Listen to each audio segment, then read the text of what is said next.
आदाब नाज़रीन।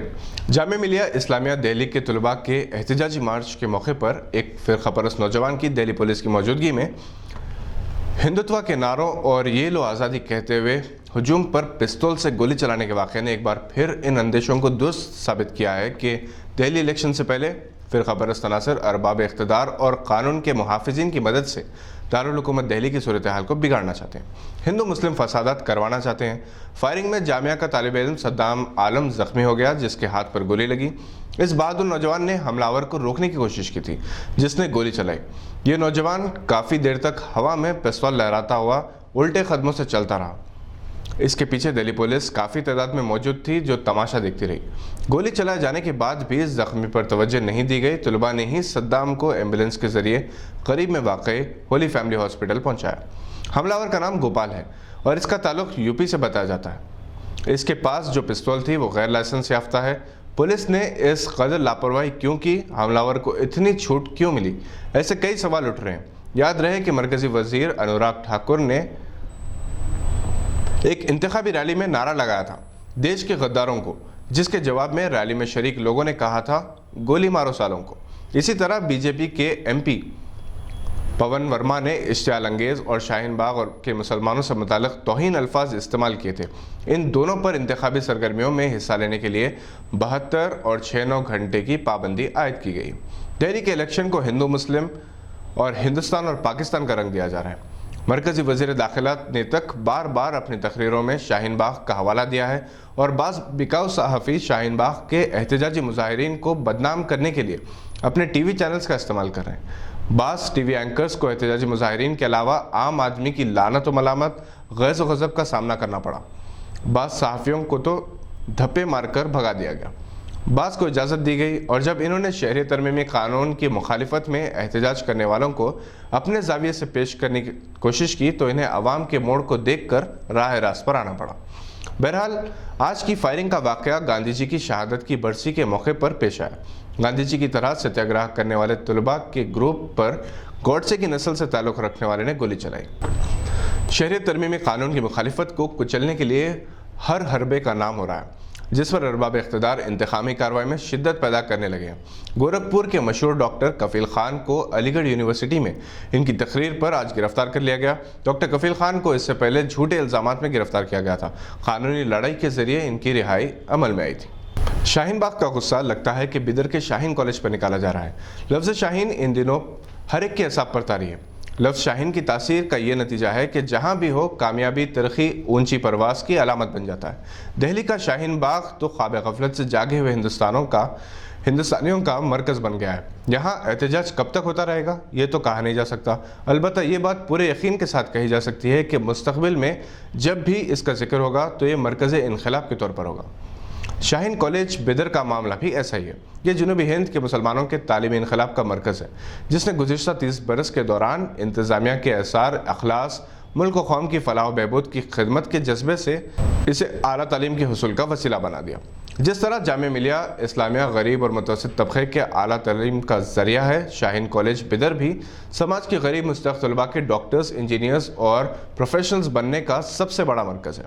इसके बानी डॉक्टर अब्दुल क़दीर ने पहले केसेट और फिर नीट के लिए जिस तरह से कोचिंग के इंतज़ाम करवाए और जिस तरह से इन्होंने मेहनत की वो समरावर हुई।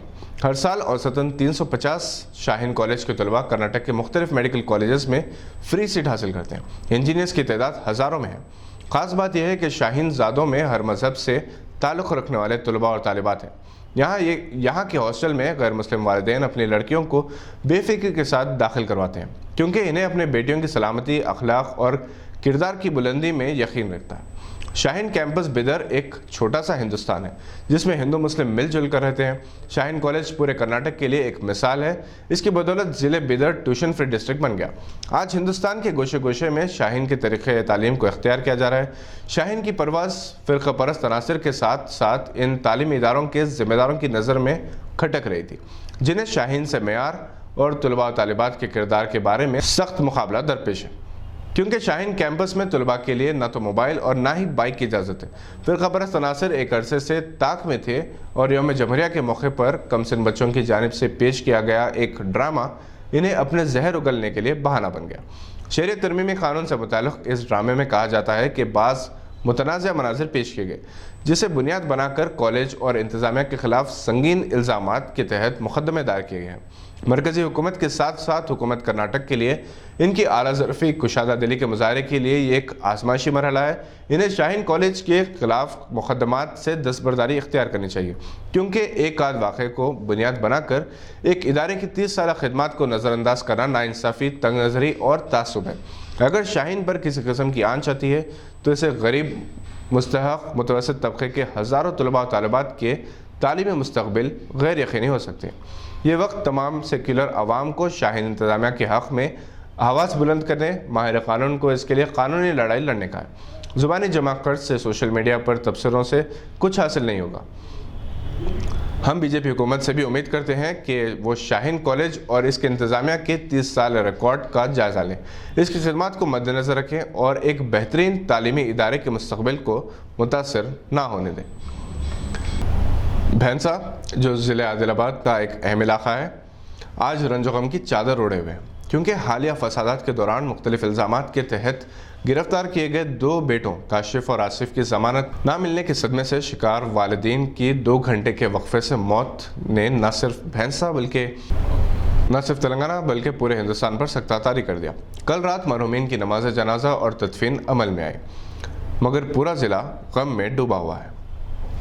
افغانستان کے شمالی حصے میں سیکیورٹی فورسز اور طالبان کے درمیان تازہ جھڑپوں میں افغان سیکیورٹی فورسز کے 29 اہلکاروں کے مارے جانے کی طالبان نے دعویٰ کیا۔ بتایا جاتا ہے کہ شمالی صوبے قندوز میں افغان آرمی کے 15 جبکہ ہمسایہ صوبے بغلان میں 14 پولیس عہدیدار ہلاک بتائے۔ 26 جنوری کو افغان وزارت دفاع نے مختلف جھڑپوں میں 51 طالبان کی ہلاکت کا دعویٰ کیا تھا۔ گزشتہ چند دن کے اندر افغان فورسز اور طالبان کے درمیان جھڑپوں میں اضافہ دیکھنے میں آیا ہے۔ انسانی حقوق کی عالمی تنظیم ایمنسٹی انٹرنیشنل نے کہا ہے کہ ایشیا میں آمرانہ طرز حکمرانی کے سبب انسانی حقوق کے لیے کام کرنے والوں کے لیے خطرات بڑھتے جا رہے ہیں۔ تنظیم نے اپنے سالانہ رپورٹ میں ہندوستان اور چین پر تنقید کی اور کہا ہے کہ وہاں اقلیتی برادریوں کو نشانہ بنایا جائے۔ وہاں اقلیتی برادری کو نشانہ بنایا جا رہا اور حکام انہیں قومی سلامتی کے لیے خطرے کے طور پر پیش کر رہے ہیں۔ رپورٹ کے مطابق پاکستان میں بھی قتل و گمشدگیوں پر تشویش کا اظہار کیا گیا ہے۔ ترک صدر رجب طیب اردغان 13 اور 14 فروری کو پاکستان کا دورہ کریں گے۔ اس موقع پر صدر ترک پاکستانی سیاسی اور فوجی قیادت سے اہم ملاقاتیں کریں گے، جبکہ وزیر اعظم عمران خان اور ترکی صدر رجب طیب اردغان اجلاس کی مشترکہ صدارت کریں گے۔ رجب اردغان کاروباری شخصیات سمیت اعلیٰ سطحی وفد کے ہمراہ اسلام آباد پہنچیں گے۔ واضح ہے کہ ترکی صدر رجب طیب اردغان کا دورہ پاکستان قبل ازیں 3 مرتبہ معطل ہو چکا ہے۔ وزیر اعظم عمران خان نے جنوری 2019 میں ترکی صدر کو دوبارہ پاکستان کی دعوت دی تھی۔ یہ تھی آج کی اہم خبریں۔ دیکھتے رہیے گواہ۔